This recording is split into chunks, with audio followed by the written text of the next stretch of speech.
ভিয়ের আসল নাম Kim তাহায়ুং।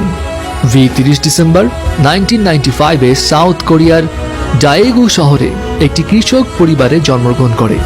V তার 3 ভাই বোনদের মধ্যে সবার বড়।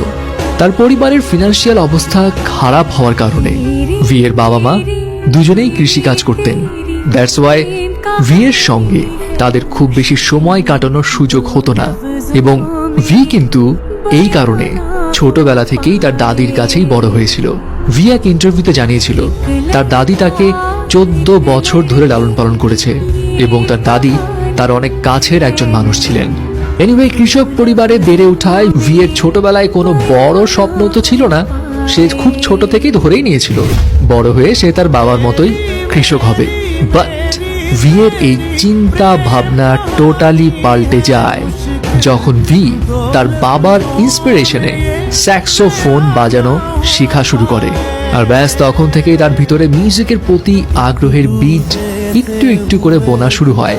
কিন্তু এখানে একটা কথা আছে, ভি তার বাবার ইন্সপিরেশনে মিউজিকে হাতে খড়ি পেলেও তার বাবা মায়ের কড়া ইনস্ট্রাকশন ছিল মিউজিক নিয়ে ক্যারিয়ার পার্সিউ করা যাবে না।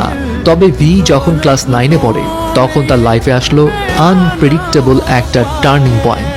ভি যখন 9th গ্রেডে তখন সে তার বন্ধুকে সঙ্গ দেওয়ার জন্য biggest talent agency big hit এন্টারটেইনমেন্টের অডিশনে গিয়েছিল।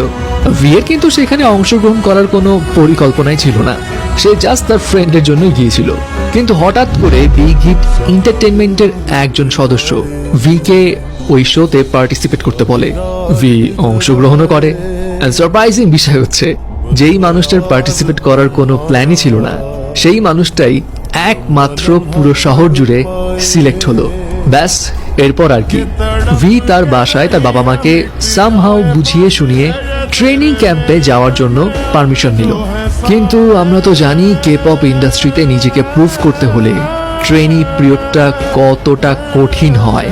অ্যান্ড অন্যান্যদের মতো ভিকেও খুব সকালে উঠে দিনে 12 থেকে 15 ঘন্টা প্র্যাকটিস করতে হতো। খাওয়া দাওয়ার স্ট্রিক্ট ডায়েট ফলো করতে হতো। ফ্যামিলির সঙ্গে যোগাযোগও ছিল লিমিটেড। এবং ট্রেনিং এর এই কঠিন পরিস্থিতি দেখে ভি এক পর্যায়ে ডিসাইড করে নিয়েছিল সে গিভ আপ করে ফেলবে। ভি এক ইন্টারভিউতে জানিয়েছিল সে তার বাবাকে এক রাতে কল করে কান্নাকাটি করেছিল এবং জানিয়েছিল সে ফিরে আসতে চায়। তার বাবা তখন ভিকে একটা কথাই বলেছিল, ফিরে আসতে চাইলে আসতে পারো, এখানে তোমার জন্য আরো অনেক সহজ কাজ আছে। ভি জানায় তার বাবার ওই কথাটাতে সে কিছুটা ইম্বারেস ফিল করেছিল। অ্যান্ড এরপর সে ডিসিশন নিল যত কষ্টই হোক সে যেই টার্গেট নিয়েছে সেটার শেষ পর্যন্ত দেখেই ছাড়বে। আর 3 বছর কঠোর পরিশ্রমের পর ফল পেল ভি। 2013 সালে ভি বিটিএস ব্যান্ডে ডেবিউ করে।